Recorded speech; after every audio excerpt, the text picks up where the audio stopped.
युवा नहीं है, ये वो युवा है जो अपने ब्रह्म सरोवर पर स्थित दक्षिण हनुमान मंदिर में हवन कर सीईटी को लेकर छात्रों ने निकाली युवा अधिकार यात्रा। करनाल में सीएम आवास का करेंगे घेराव।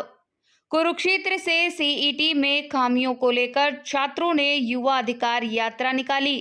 कुरुक्षेत्र दक्षिण मुखी हनुमान मंदिर से हवन कर सीएम सिटी करनाल के लिए प्रदर्शनकारी छात्र निकले।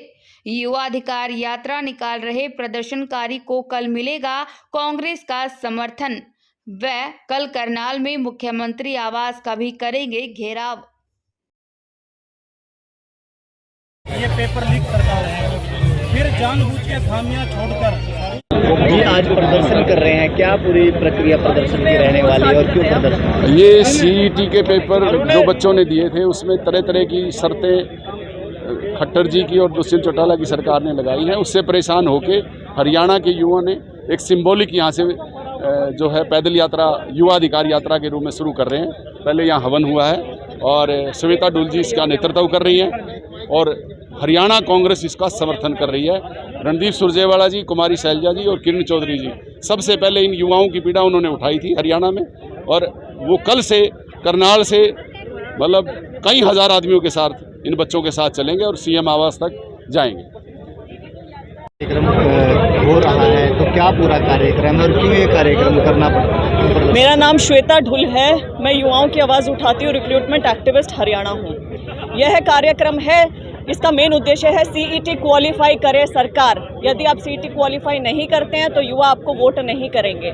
मैं ऐसा क्यों कह रही हूँ? क्योंकि पिछले 3-3.5 साल से हम लगातार बेरोजगारी में नंबर 1 पर चल रहे हैं। जनवरी 2023 में 37.4% आंकड़ा था हमारा बेरोजगारी का, सीएमआई के आंकड़ों के अनुसार, centre for monitoring Indian economy.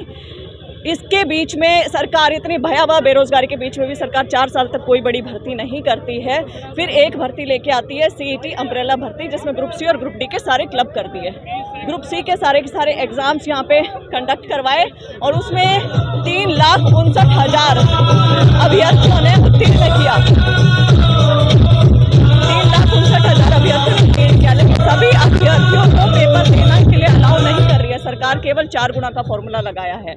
उसके चलते 3.25 लाख के करीब युवा ऐसे ही रह जाएंगे। क्वालिफाइड युवा जो सीईटी में एलिजिबल हैं, जिनके सर्टिफिकेट पर लिखा हुआ है सीईटी क्वालिफाइड, उनको एग्ज़ाम देने का मौका नहीं देंगे। तो उसी संदर्भ में ये आता है कि आप 4 साल तक कोई एग्ज़ाम नहीं करवाते हैं, फिर जो क्वालिफाइड या उन्हें भी एग्ज़ाम में बैठने के लिए नहीं देते। ये बहुत गलत है, हम आपका विरोध करते हैं। कल करनाल पहुँच रहे हैं, करनाल का क्या कार्यक्रम? जी, करनाल सीएम आवास में हम सीएम साहब को ज्ञापन देंगे और यात्रा समाप्त करेंगे। हम आज अपनी जन युवा अधिकार यात्रा श्वेता डुल बहन जी के नेतृत्व में सीईटी क्वालिफाइंग की मांग को लेकर कुरुक्षेत्र पहुंचे हैं और कुरुक्षेत्र से हम चलते हुए करनाल तक यात्रा करेंगे और इस सरकार को ये दिखा देंगे कि युवा सोया हुआ नहीं है, युवा जागा हुआ है। हरियाणा का युवा अपना नेतृत्व कर सकता है, हरियाणा का युवा अपनी मांग रख सकता है। ये सरकार सोच रही है कि हम अपनी मर्जी से करेंगे चीज़ें, लेकिन ऐसा नहीं है। जब युवा आगे आएगा सरकार को झुकना पड़ेगा। हमेशा झुकती आई हैं सरकारें और ये डबल इंजन की सरकार है, इसको हम दिखा देंगे, इसको हम बता देंगे। समस्याएं क्या है, क्यों प्रदर्शन कर रहे हैं? देखिए, मैं आपको प्रदर्शन की बात बता दूं तो सीईटी नाम का एक शब्द ना 15 जनवरी 2019 में सीईटी नाम का एक शब्द लेके आए थे और इन्होंने कहा था कि हम सीईटी के अंतर्गत सारी भर्तियां करेंगे। सीईटी के अंतर्गत भर्तियों का मतलब है कि 18 भर्तियां और करीब 9,888 पद इन्होंने वापस ले लिए। ये कहकर हम सीईटी के अंतर्गत करेंगे और 15 जनवरी 2019 से लेकर 23 आ चुका भाई साहब, लगभग 4.5 साल हो चुके हैं। और ये सरकार कहती थी कि हम हर साल सीईटी का पेपर करवाएंगे और 4 साल में ये एक पेपर करवा पाए हैं। क्या आप इस सरकार की इच्छा शक्ति और इस सरकार की मंशा सोच सकते हैं कितनी सकारात्मक है, कैसी ये युवा विरोधी सरकार है?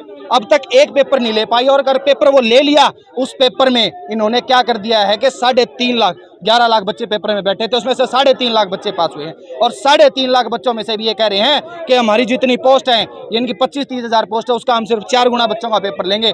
मतलब 3.5 लाख बच्चों में भी विरोधाभास कर दिया इन्होंने। उनमें से सिर्फ 50 से 55 हज़ार बच्चों का पेपर ले रहे हैं। तो कल करनाल पहुंचे हैं, करनाल का क्या कार्यक्रम है? हमारा कार्यक्रम सर, यहाँ से हम पैदल मार्च करते हुए श्वेता डुल बहन जी के नेतृत्व में पैदल मार्च करते हुए NH1 से होते हुए हम करनाल पहुँचेंगे और मुख्यमंत्री हाउस का घेराव करेंगे। हम सब बच्चे मिलकर इस सरकार को दिखा देंगे कि युवा कमज़ोर नहीं है, युवा बहुत बढ़ चढ़कर भाग लेगा और हमारी जीत होगी।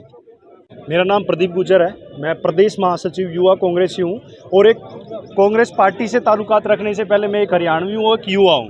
अगर हम बात करें तो पिछले 5 सालों में इस सरकार ने अगर 2014 के बाद से जिस प्रकार से युवाओं को लेकर झूठे वायदे और झूठी तसल्लियां देने का काम किया, लेकिन इस सरकार ने सीईटी के नाम पे एक फिलौता छोड़ने का काम किया, एक झूठा वायदा देने का काम किया। लेकिन आज सरकार पिछले 4 वर्षों में जिस प्रकार से कोई भी भर्ती कंप्लीट नहीं कर पाई और किसी भी प्रकार से जो प्रक्रिया होती है उस प्रक्रिया को आधार बना के जो आगे चीज़ें चलानी होती हैं उसको निराधार करके आज जो का तो आज खड़ा हुआ है और हमारा युवा आज परेशान है।